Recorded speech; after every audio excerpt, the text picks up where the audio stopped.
Halo pemirsa, langsung dari studio IDX Channel Jakarta, saya Kezia 7 hadir dalam Market Review, program yang mengupas isu-isu penggerak perekonomian Indonesia. Dan jangan lupa live streaming kami bisa Anda saksikan di idxchannel.com. Dan pemirsa, mari kita ikuti Market Review selengkapnya.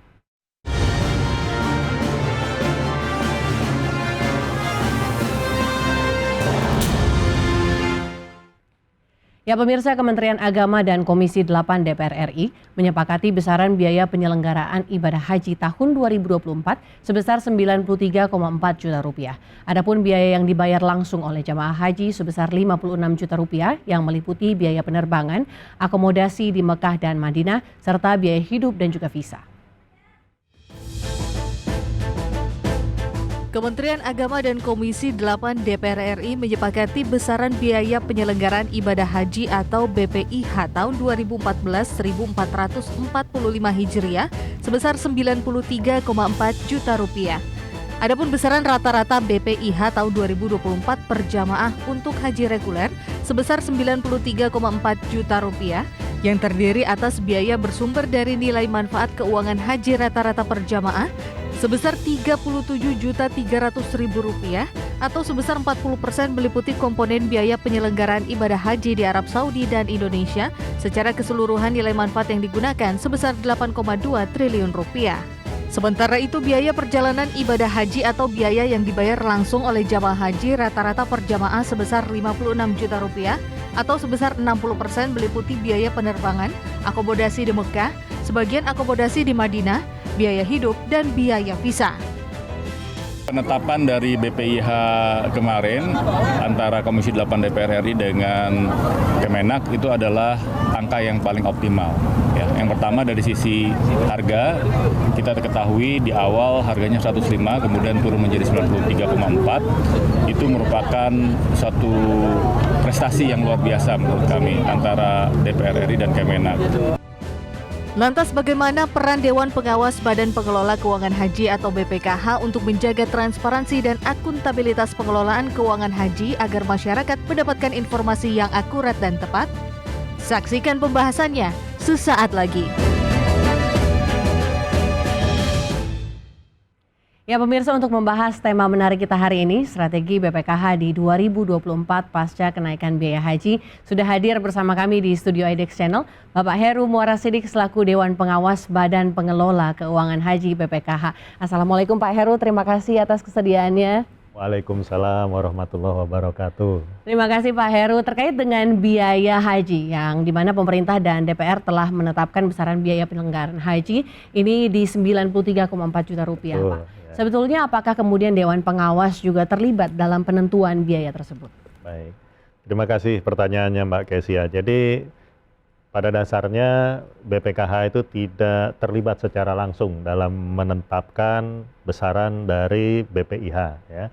Biaya penyelenggaraan haji ini ditetapkan oleh DPR bersama dengan Kementerian Agama.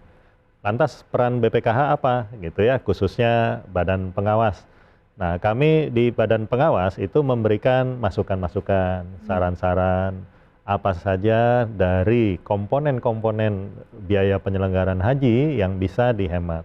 Karena sesuai dengan undang-undangnya, di Undang-Undang Nomor 34 2014 itu tugas kami adalah tugas BPKH khususnya ya, itu adalah melakukan atau mendorong adanya efisiensi biaya penyelenggaraan haji. Nah, pada dasarnya penyelenggaraan haji dilakukan oleh Kementerian Agama. Nah, namun kita bisa memberikan masukan-masukan komponen apa yang bisa dihemat atau bisa dikurangi. Di samping itu juga ada yang menarik. Komponen biaya haji itu besarannya mempengaruhi juga besaran berapa porsi yang harus disiapkan oleh BPKH untuk membantu ya, mengurangi beban biaya haji yang harus ditanggung oleh jemaah. Nah, tahun ini kebetulan komposisinya dibagi ya, jadi 60% itu ditanggung oleh jemaah haji, kemudian sisanya 40% itu diambil dari nilai manfaat yang berhasil kita kumpulkan selama kami BPKH ini berdiri dan kemudian mengurangi biaya penyelenggaraan haji sehingga jemaah haji bisa membayar lebih murah. Nah, itu kurang lebih peran BPKH. Oke, berarti memang mandat dari BPKH sendiri adalah mengelola Ya. terkait dengan dana haji ini Ya. ya Pak. Lalu sebenarnya bagaimana peran Dewan Pengawas dalam hal mengevaluasi, kemudian memonitoring dan kinerja dari BPKH sendiri terkait dengan pengelolaan dananya? Ya. Jadi memang sesuai undang-undang lagi nih, peran Dewan Pengawas ini bukan hanya sekedar mengawasi, memonitoring, itu umumnya seperti itu, tapi kita juga ikut mengambil keputusan. Nah, ini yang mungkin agak unik. Jadi kalau disamakan dengan komisaris nggak sama, karena komisaris itu tidak ikut dalam mengambil keputusan kecuali yang keputusan nilai investasinya besar ya. Kalau di Badan Pengawas itu semua jenis investasi itu kita terlibat dalam proses pengambilan keputusan. Bahkan ya kita juga memberi saran baik aspek keuangan maupun non keuangan.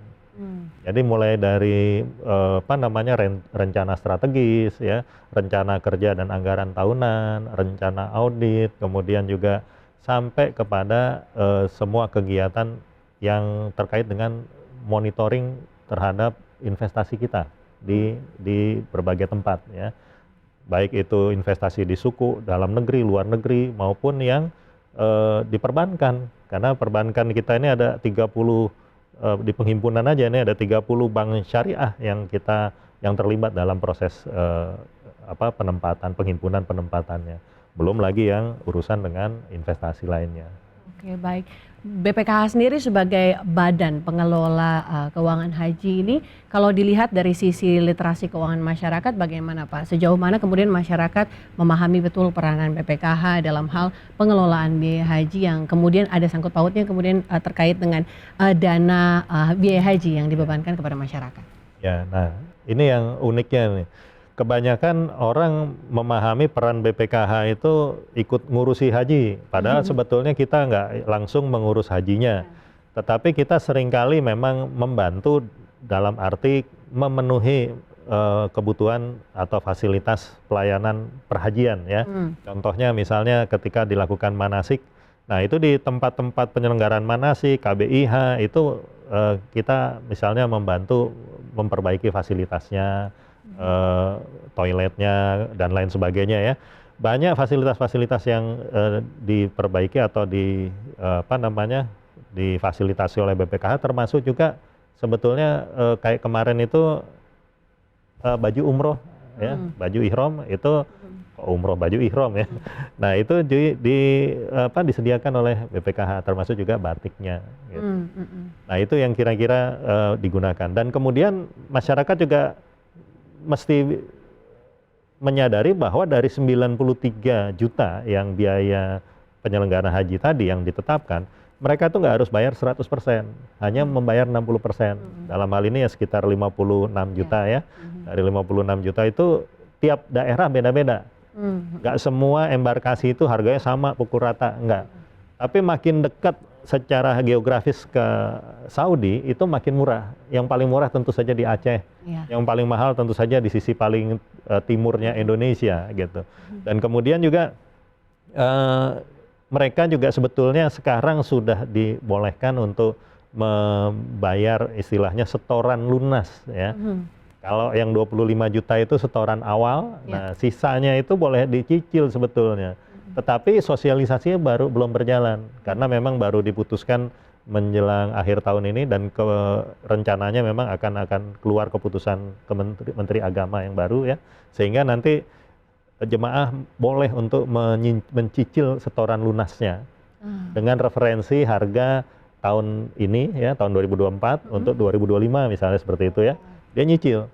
Jadi nanti pada saat tahun 2025 mereka mau berangkat, mereka sudah punya tabungan mendekati angka BPIH-nya. BPIH itu biaya perjalanan haji yang harus ditanggung oleh jemaah haji. Jadi kemudian tidak, kalau mungkin yang skema yang sekarang 25 di awal kemudian dilunaskan di tahun berangkat ya Pak? Di tahun berangkat. Kemudian diusahakan di peraturan atau regulasi ke depan akan ada pencicilan, kemudian akhirnya lebih ringan juga kepada masyarakat. Betul. Baik, kita akan lebih bahas lebih banyak lagi terkait dengan bagaimana porsi investasi oleh BPKH, dan tetaplah bersama kami karena Market Review akan segera kembali.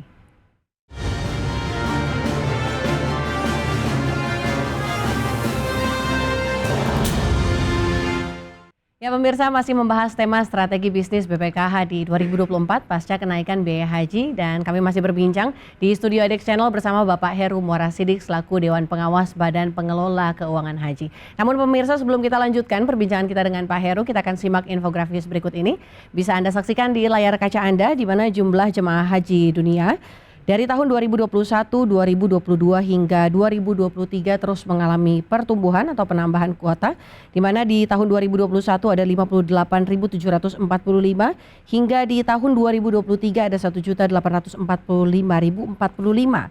Sementara terkait dengan kuota haji Indonesia, khusus di Indonesia dari tahun 2022, 2023 dan di tahun depan yakni 2024, dari 2022 ada 100.051, kemudian di tahun 2023 mengalami pertambahan yang signifikan yakni 221.000 dan kemudian di 2024 ada 241.000. Ya pemirsa, terkait dengan diskusi kami dengan Bapak Heru tadi terkait dengan bagaimana literasi masyarakat terkait dengan pengelolaan apa yang dilakukan oleh BPKH, bagaimana kemudian BPKH berperan memiliki mandat untuk mengelola biaya haji, dan tadi sempat disebutkan juga terkait mungkin salah satu hal yang menarik di masyarakat adalah ketika 25 juta di awal tersebut, kadang mungkin banyak lapisan masyarakat yang belum memahami secara keseluruhan kemudian tahapan lanjutannya seperti apa. Mungkin ada yang berpikir 25 juta langsung naik haji, itu mungkin salah satu miskonsepsi yang ada di masyarakat ya Pak. Namun memahami bagaimana peranan BPKH sendiri dalam pengelolaan dana dan biaya haji ini sejauh ini Pak. Investasi yang dilakukan oleh BPKH ada yang di dalam negeri dan dilakukan di luar negeri juga, betul ya Pak Heru ya. Terkait dengan apa yang dilakukan BPKH, bagaimana strateginya Pak agar kemudian investasi ini diharapkan selalu memberikan manfaat kepada masyarakat setiap tahunnya? Baik, terima kasih. Jadi sebelum saya menjelaskan detail, ada Bapak Ibu pemirsa ini bisa mendownload sebetulnya di Google ya, cari Undang-Undang 34 tahun 2014. Di situ tuh dirinci mulai dari proses penghimpunan, ya, penempatan, kemudian investasi di surat berharga dan emas, investasi langsung lainnya gitu ya, dalam negeri maupun luar negeri. Nah, komposisinya sudah diatur juga. Jadi untuk menjamin likuiditas dana haji itu diatur 2 kali dari biaya haji tahun yang berjalan, itu bukan tahun berjalan, tahun sebelumnya, tahun lalu ya. Kayak sekarang ini, tahun lalu kita sudah mengeluarkan sekitar 18 triliun satu pemberangkatan itu, maka kita menetapkan batas limitnya ya untuk likuiditas itu 36 triliun. Tapi biasanya itu minimal. Jadi biasanya di 38, 39 itu kita cadangkan atau kita tempatkan di penempatan atau deposito supaya kalau dicairkan kapanpun lebih mudah. Nah, sisanya itu ada sekitar 114 triliun ya yang ditaruh di investasi surat berharga dan emas. Nah, emas ini kita belum terlalu intensif walaupun dapat jatah dapat kuota sekitar 5%, tapi kita baru taruh di situ tuh paling 400 juta kemarin. Bagus memang tumbuhnya. Tetapi emas itu keuntungannya hanya kalau sudah dijual. Nah, beda dengan di surat berharga. Nah, surat berharga ini returnnya lumayan tinggi. Variasinya dari yang jelas di atas deposito ya. Dari mulai 6%, 7%, bahkan ada yang 9%, 10%. Dan kita taruh di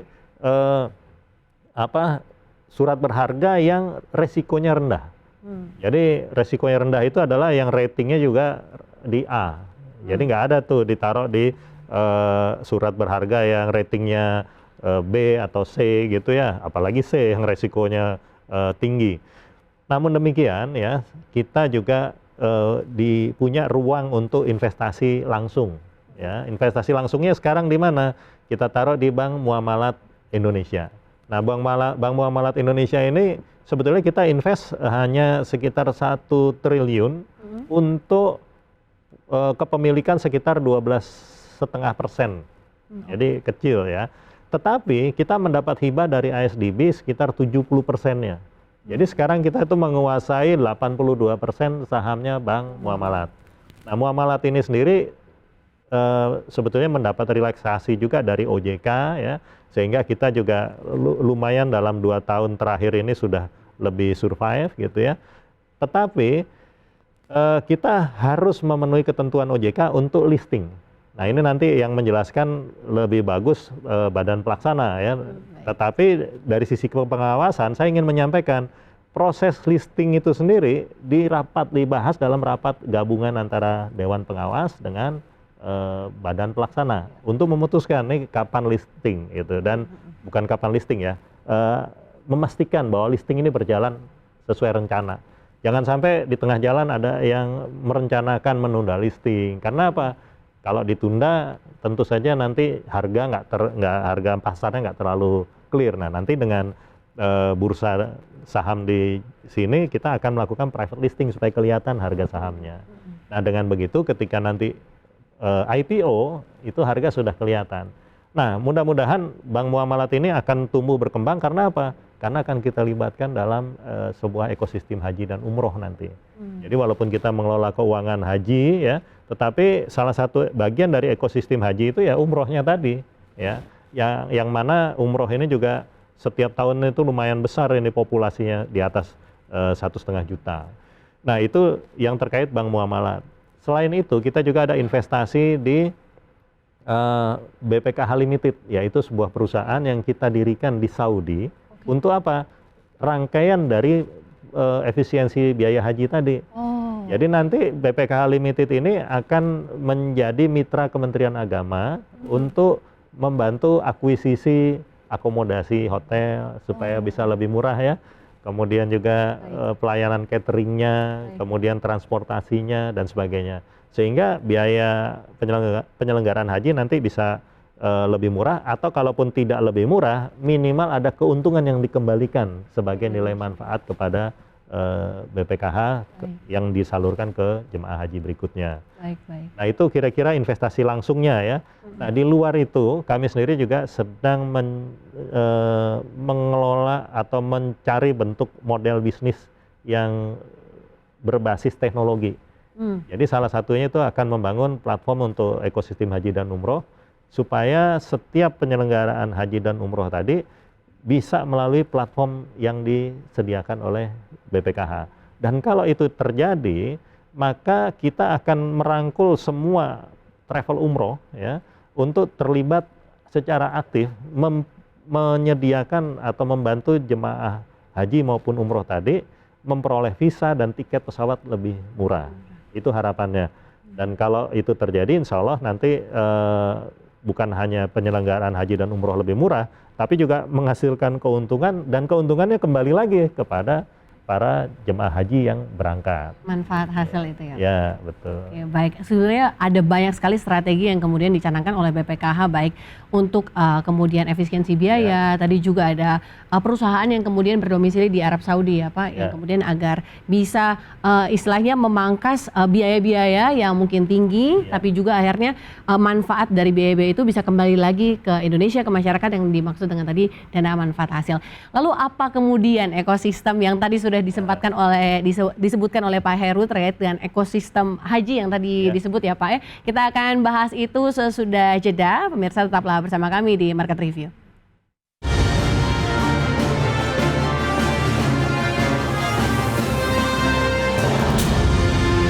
Ya pemirsa, Anda masih bersama kami di Market Review dan saya masih berbincang dengan Bapak Heru.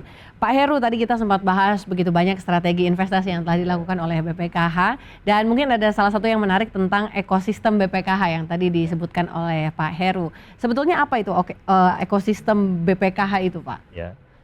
Jadi sebetulnya bukan ekosistem BPKH aja ya, kita sebetulnya kalau ngomong ekosistem BPKH itu ada 3 ekosistem nih yang kita rencanakan ya. Salah satunya ekosistem haji dan umroh, kemudian ekosistem finansial atau perbankan ya, kemudian ekosistem kemaslahatan. Ini yang 2 ini sebetulnya relatif kecil, apalagi kemaslahatan gitu ya. Tetapi yang kita mau jangkau dalam waktu dekat itu sebetulnya ekosistem haji dan umroh. Karena itu yang paling bisa dilakukan dalam waktu singkat dan dekat. Apa itu ekosistem haji dan umroh ya? Ekosistem haji dan umroh itu sebetulnya bagaimana pasar haji dan umroh ini sekarang sedang bukan sekarang aja, dari dulu peminatnya itu kan captive ya. Istilahnya dilarang-larang nggak bisa gitu ya. Dan orang itu ketika umroh urus visa itu harus punya tiket pesawat. Ya. Kemudian udah ngurus visa, udah dapat tiket pesawat, ngurus visa udah dapat, dia harus lapor lagi ke Kementerian Agama ngurus siskopatuhnya ya untuk berangkat, bisa berangkat umroh atau haji ya. Nah sekarang itu kalau bisa ini semua disatukan seperti nusuk di Saudi itu kan sudah bikin. Jadi orang kalau apply nusuk itu dia cukup mau pesan hotel 5 hari dia dapat visa gratis. Nah cuman dia nggak dapat siskopatuhnya gitu. Nah siskopatuh itu baru bisa dilakukan atau diberikan kalau itu melalui travel agent. Karena pemerintah Indonesia kan nggak mau dong jemaahnya terlantar di sana. Jadi harus ada penanggung jawab. Sama dengan di Saudi, orang mau visa pun harus ada penanggung jawab. Jadi otomatis sekarang itu untuk bisa membuat ini berlangsung dalam satu atap, nah kita membuatlah aplikasi atau platform tadi. Sehingga di platform ini orang nanti mudah-mudahan kayak nusuk gitu ya, bisa pesan tiket pesawat, pesan visa, kemudian juga langsung pesan hotel ya. Dan berapa hari mau di kota mana, Mekah, Madinah pilihannya ya. Kemudian juga lebih enak lagi kalau bisa sekaligus pesan oleh-olehnya kan gitu. Nah, itu lebih mudah lagi. Itu namanya ekosistem haji dan umroh ya. Dan kemudian juga itu baru soal berangkat haji dan umroh. Di luar itu, ekosistem haji dan umroh ini harusnya kan juga bisa menyediakan tadi perlengkapan haji dan umroh itu kan baju ihramnya ya.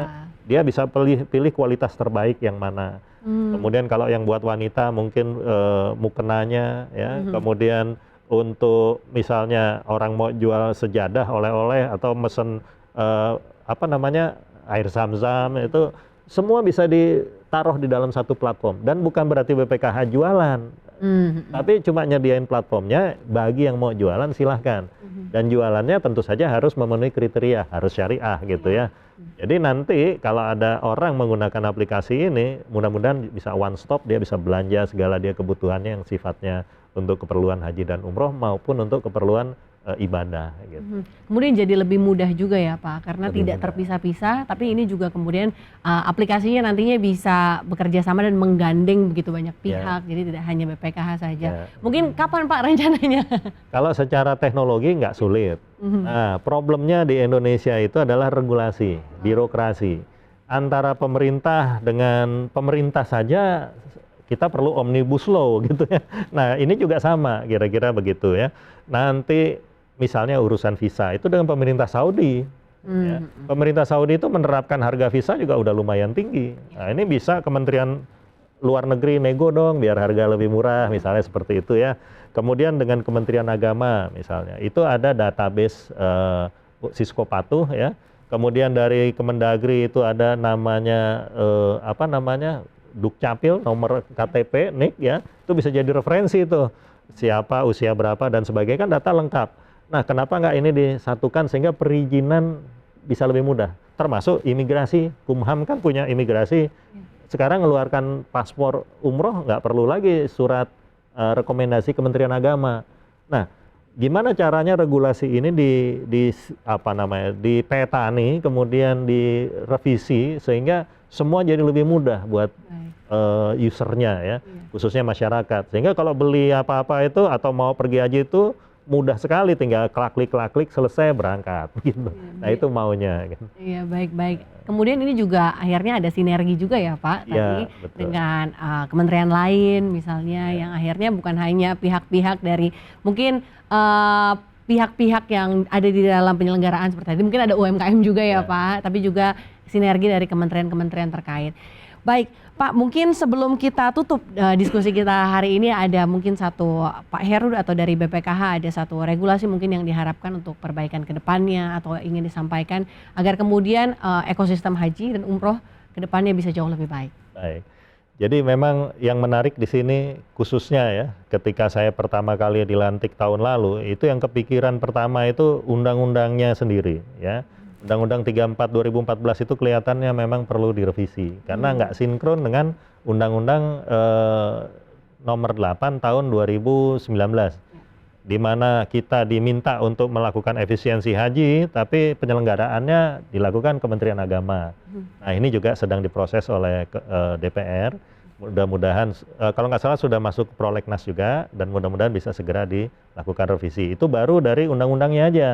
Nah di luar itu juga ada rencana, dan itu sudah disetujui untuk setoran lunas tadi, karena itu akan menambah aset under management kita, ya. Nah kalau itu nanti disetujui, artinya diterbitkan keputusan Menteri Agamanya, ya, maka kita akan lebih memiliki dana kelolaan yang lebih besar, dan itu akan meningkatkan nilai manfaat juga. Dan kemudian di luar itu sendiri, internal BPKH itu banyak regulasi-regulasi yang cukup berat gitu ya, sehingga kita harus, karena kita ingin governance kan, governance-nya ini mau kita bagusin sebagus-bagusnya. Nah karena kita ingin bagus, akhirnya kadang-kadang jadi over-regulated. Jadi apa yang kita kerjakan itu seringkali jadi lebih lambat, di mata orang itu jadi kok lama sekali gitu ya. Contoh yang gampang mungkin teman-teman kalau di kemaslahatan itu ada request dari masyarakat gitu ya, ini lama prosesnya, bisa sebulan, bisa setahun, bahkan ada yang 2 tahun nggak dikabul-kabulkan gitu. Nah ini yang mungkin perlu dipercepat. Nah tugas saya sebagai pengawas tentu memastikan kebijakan-kebijakan tersebut efektif dan tetap prudent, tidak sampai terjadi masalah di lapangan ya, karena gimana pun juga ini uang jemaah yang kita jaga ya, uang yang harus betul-betul bersih, bukan hanya sekedar dijagain aja, harus syariah juga nilai manfaatnya, nggak boleh ditaruh diinvestasikan untuk keperluan yang non syariah, itu yang kita jaga. Itu dari transparansinya. Betul, transparansinya. Baik Pak Heru, terima kasih atas bincang-bincang kita yang sangat menarik ini, dan pemirsa itu dia diskusi kami dengan Pak Heru terkait dengan strategi BPKH di 2024 pasca kenaikan biaya haji bersama dengan Pak Heru Muara Sidik, Dewan Pengawas Badan Pengelola Keuangan Haji atau BPKH. Salam sehat Pak Heru, terima kasih atas kesediaannya, dan pemirsa IDX Channel, berikut adalah market review dan jangan kemana-mana karena IDX Channel akan segera kembali.